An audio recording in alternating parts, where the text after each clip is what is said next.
Hey guys, welcome back to more homeowner association stories. Imagine coming home from a 5-month work trip overseas to find a massive $120,000 swimming pool built on your property without your permission. Now picture the HOA threatening to sue you when you want it removed. Let's dive right into the video. And the title Reddit HOA Karens story starts like this. So I'm a civil engineer and I inherited a piece of property from my uncle when he passed away in 2022. It's a vacant lot about half an acre sitting right next to this upscale gated community called Name Censored. My lot was just outside their gates, technically not part of the HOA, but right up against their property line. I never had any real plans for the land. I paid the property taxes, kept it maintained enough that the county wouldn't complain, and figured I would eventually sell it or maybe build something on it down the road. It was just sitting there empty and unused. At some point I had to go overseas for work, major infrastructure project in the Middle East that needed someone with my specific experience. My wife stayed behind. She travels a lot for her own job and we've gotten used to these kinds of separations over the years. When I got back, my wife picked me up from the airport and on the drive home, she mentioned something that I figured was just small talk at the time.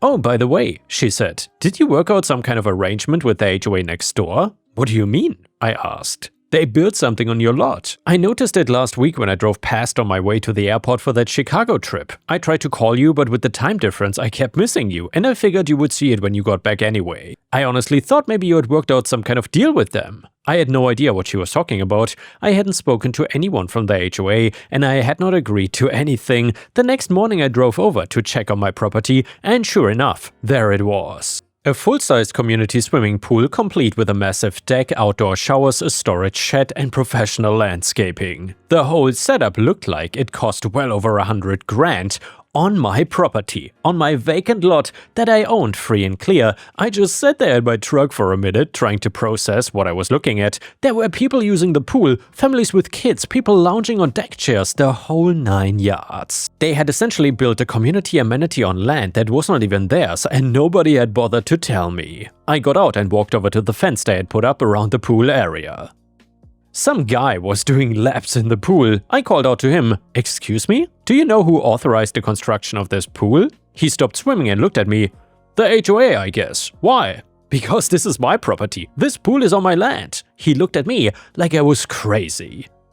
"Whatever, man," he said and paddled back to the other side of the pool. I heard him talking to someone else, probably saying there was some weirdo claiming the pool was on private property. I went straight home and pulled out my property survey and deed. I wanted to make absolutely sure that I was not losing my mind. Nope. The pool was definitely on my lot, well within my property lines. I called the HOA office and asked to speak to the president. I got transferred around a few times before finally getting her on the phone. Her name was Patricia. "Hi, this is Patricia. How can I help you?" "Yeah, hi. My name is OP and I own the vacant lot on the east side of your community. I just got back from overseas and discovered that you've built a swimming pool on my property." There was a pause. "I'm sorry, what property are you referring to?" "The half-acre lot right outside your gates. The one that my uncle owned and left to me. You built a community pool on it." Another pause, longer this time. "I think there's been some confusion. That land was approved for community use by the board. We got documentation." "I don't care what documentation you think you have," I interrupted. "You don't own that land. I own it and you built on it without my permission, without even contacting me." "Sir, I'm going to need to look into this and get back to you." "Yeah, you do that. In the meantime, I want that pool removed from my property immediately." She tried to give me some runaround about how they had invested a lot of money and how the residents were enjoying the amenity and how we could surely work something out. I told her I wanted it gone within the week or I would handle it myself. She said she would call me back, but she didn't.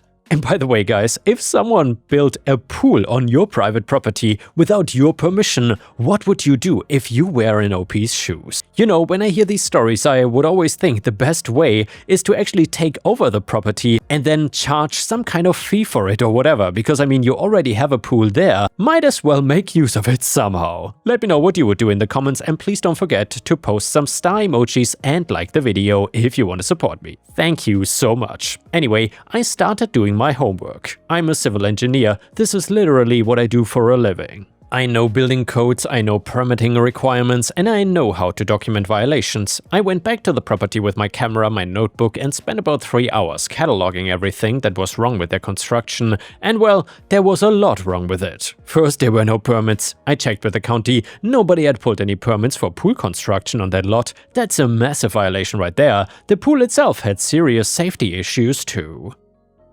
The fencing didn't meet height requirements for pool barriers in our county, the gates didn't have self-closing mechanisms, and the drainage system was inadequate. They'd installed a pool drain, but it didn't meet federal safety standards, the kind that were put in place after kids died from suction entrapment. This thing was a lawsuit waiting to happen. And by the way guys, has this HOA never seen Final Destination? When there are drainage issues in the pool, we all know what can happen after seeing that movie. Anyway, the electrical work for the pool pump and lighting was also a disaster. Whoever wired it didn't follow code for wet locations. The GFCI protection was insufficient. I'm not an electrician, but even I could see this was dangerous. They had graded the land and poured concrete without any kind of soil analysis or engineering assessment. In our area, you need that because of soil stability issues. They had also redirected drainage in a way that could cause runoff problems on neighboring properties during heavy rain. I documented everything, photos, measurement notes. I put together a complete violation report. Then I filed a formal complaint with the county building department about the unpermitted structure on my property. I didn't mention who built it at first, I just reported that there was illegal construction I discovered upon returning from overseas. I requested an emergency inspection and cited the specific code violations I had identified. The county inspector came out later, he walked the site with me and I watched his expression get more and more grim as he documented everything.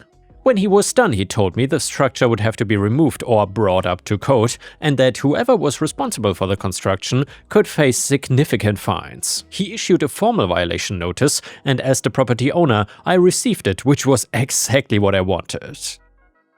It gave me official documentation that the structure was illegal and had to be removed. I sent a certified letter to the HOA with a copy of this violation notice. I gave them 2 weeks to remove everything from my property at their own expense. I made it very clear that if they didn't, I would handle the removal myself and bill them for it. The HOA president called me the next day. She was furious. "You cannot just destroy community property." It's not community property, it's an illegal structure on my private property. "We've invested over $120,000 in that pool." Well, then you should have made sure that you actually owned the land before you spent the money. You have 2 weeks. She started threatening me with legal action, and I told her to do whatever she felt she needed to do, but the pool was coming down one way or another. The 2 weeks came and went, but the pool stayed. And by the way guys, if you still enjoy these HOA stories, please don't forget to subscribe to the channel to not miss my daily uploads. The HOA sent me a letter from their attorney claiming that they had an implied easement for community use and that removing the pool would constitute destruction of property. My attorney read the letter and told me it had no legal merit and we could safely ignore it. There was no implied easement. You cannot just build something on someone else's land and then claim you have a right to it because you spent money. I scheduled a demolition crew. Tuesday morning arrived. The demolition crew showed up at 8 in the morning to essentially bulldoze the illegal pool structure and every other crap the HOA built on my property. The HOA president showed up about 20 minutes later with what looked like half the board members and a bunch of angry residents. She was screaming at me before she even got out of her car. "You cannot do this, this is illegal, I'm calling the police." "Go ahead," I said. I've got the county violation notice, my property deed and my survey. This is my land and this is an illegal structure. She did call the cops actually. 2 officers showed up later while the demolition crew was already working on breaking up the concrete deck.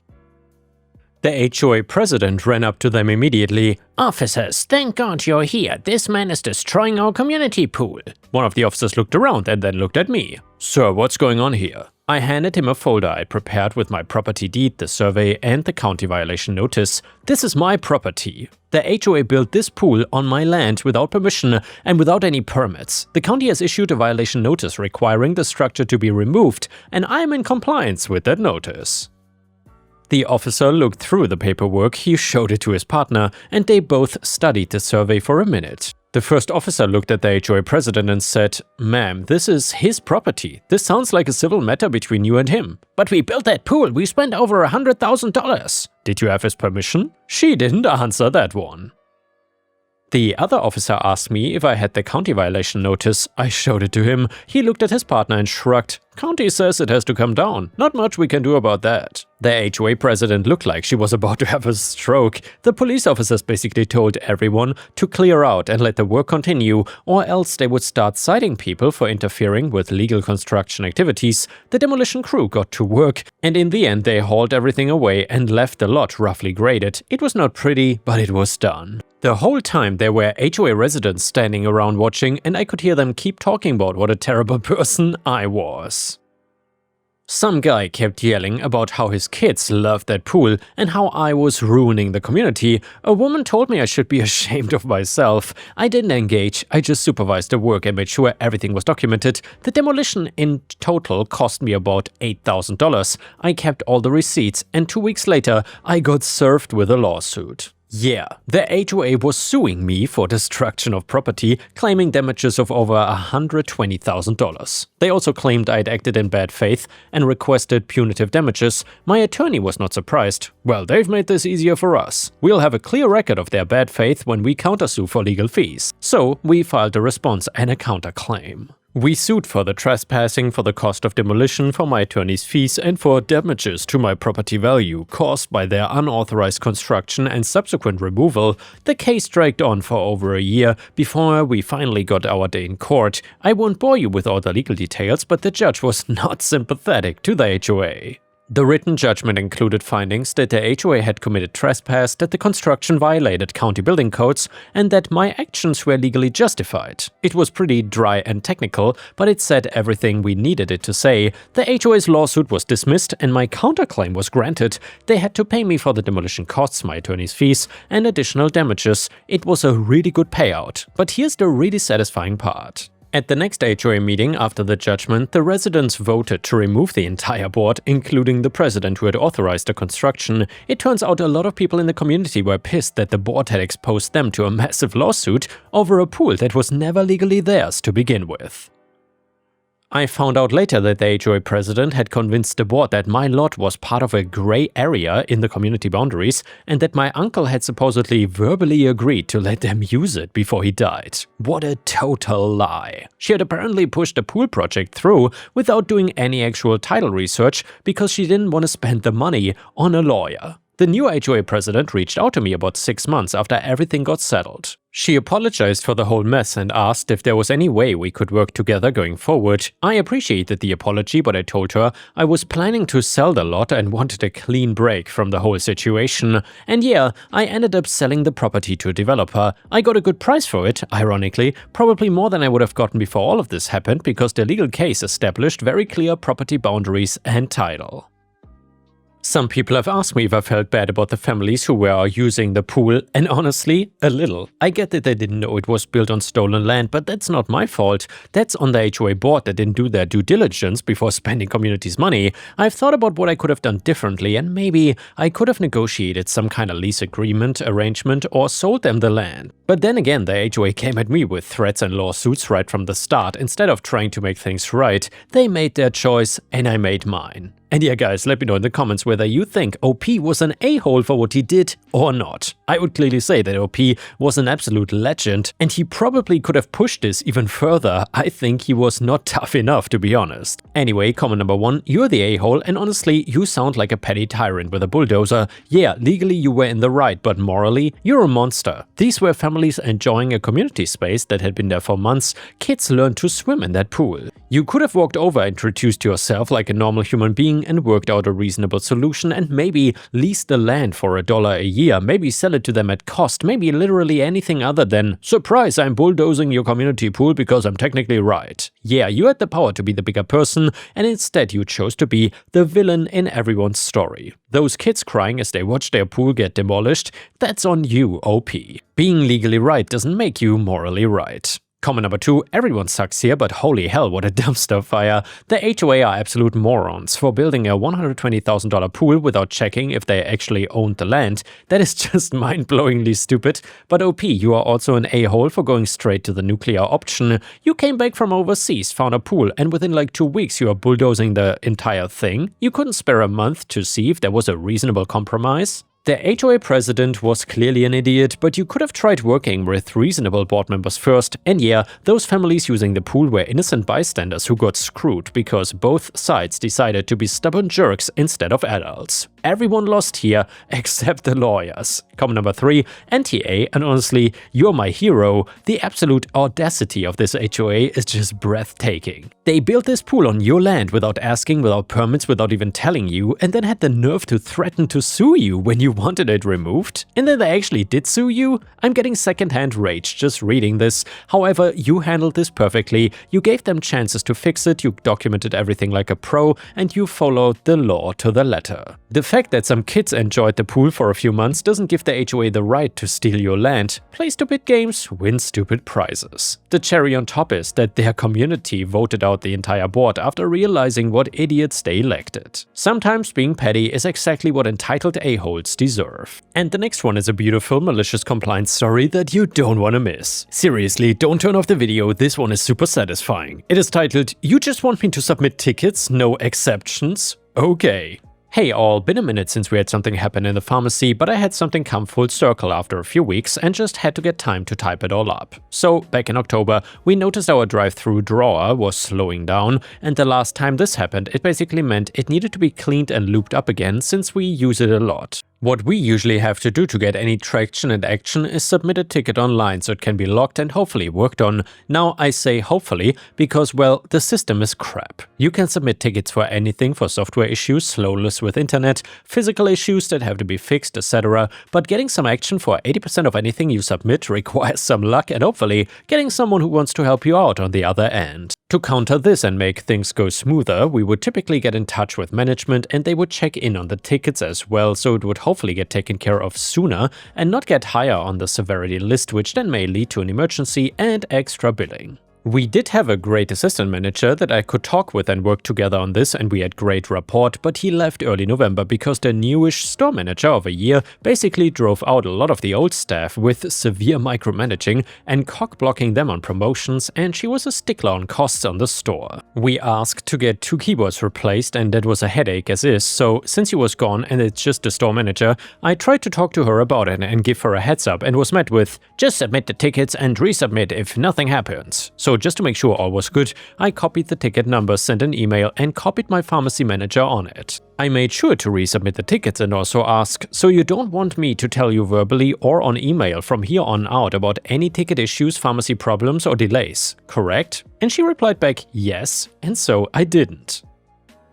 Back to the drive-thru, we had someone come out and check on the drawer, and they said it would have to get looked at for replacement, so I made a ticket, put in all the info in that was needed, and submitted it. I didn't say anything, just let the people do their job they were supposed to do, resubmit it every 48 hours as the systems allow you to bump it if nothing has been looked at, and did that for about 10 days with no action on replacement. Well then, day 12 comes around and I opened that morning, and as I was taking care of someone, the shelf doesn't move. Had to have them come inside to get finished up, and we had to shut down the lane. So by this point, since it's down and we really need some movement on this, we submit a ticket for an emergency to get this on the record and addressed. When a claim is done as emergency, we are basically guaranteed to get someone in there in about 2 to 4 hours. However, it comes with all the charges that would make a frugal manager flip out about, with fees, premium time costs for service, etc. And then ordering the parts was done automatically instead of needing the manager approval because the need was there. So you best believe when the manager got the heads up that an emergency claim was put in, she nearly ran over to the pharmacy to ask why we didn't tell her something was happening,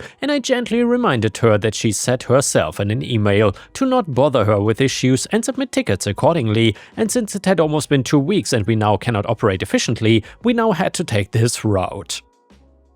I think when we do emergency options, our district manager also gets an email, but I'm not sure. I didn't hear anything from him though.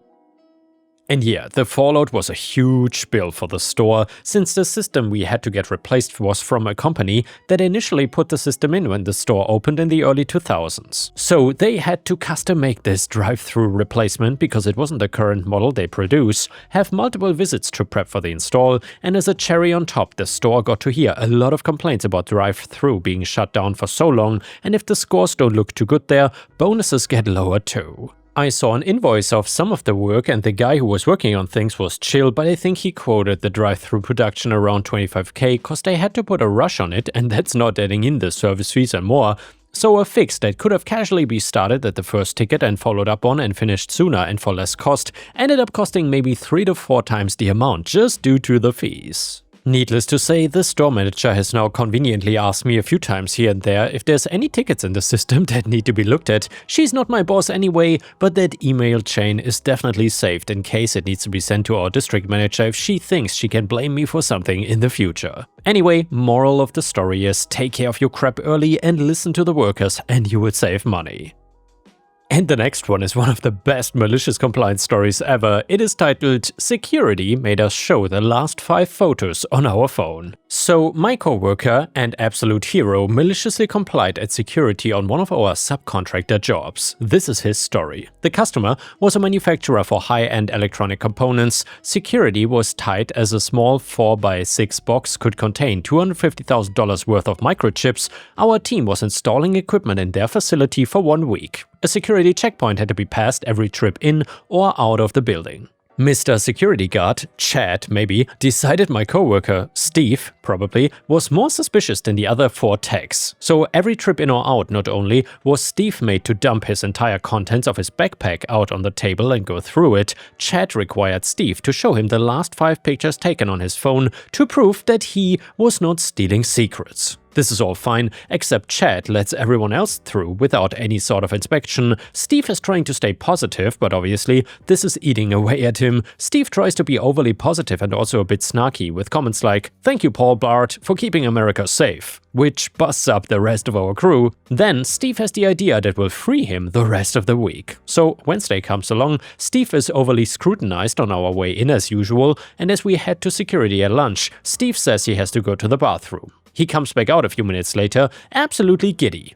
Chad Blart, mall cop, stops us on our way out and asks Steve to see his camera roll. Steve gladly hands the phone over. Chad is greeted by some very peculiar angled shots of Steve's butthole. "What the hell?" Chad throws the phone down on the table. "Oh, sorry, I thought I had a hemorrhoid and wanted to see how bad it was. Is everything okay with my pictures? Is the facility safe?" Chad never checked Steve's materials again. Good on you, Steve. And then someone in the comments said, a good security guard also checks the back door. And yeah guys, thank you for watching. I hope you enjoyed the stories. I will see you again tomorrow.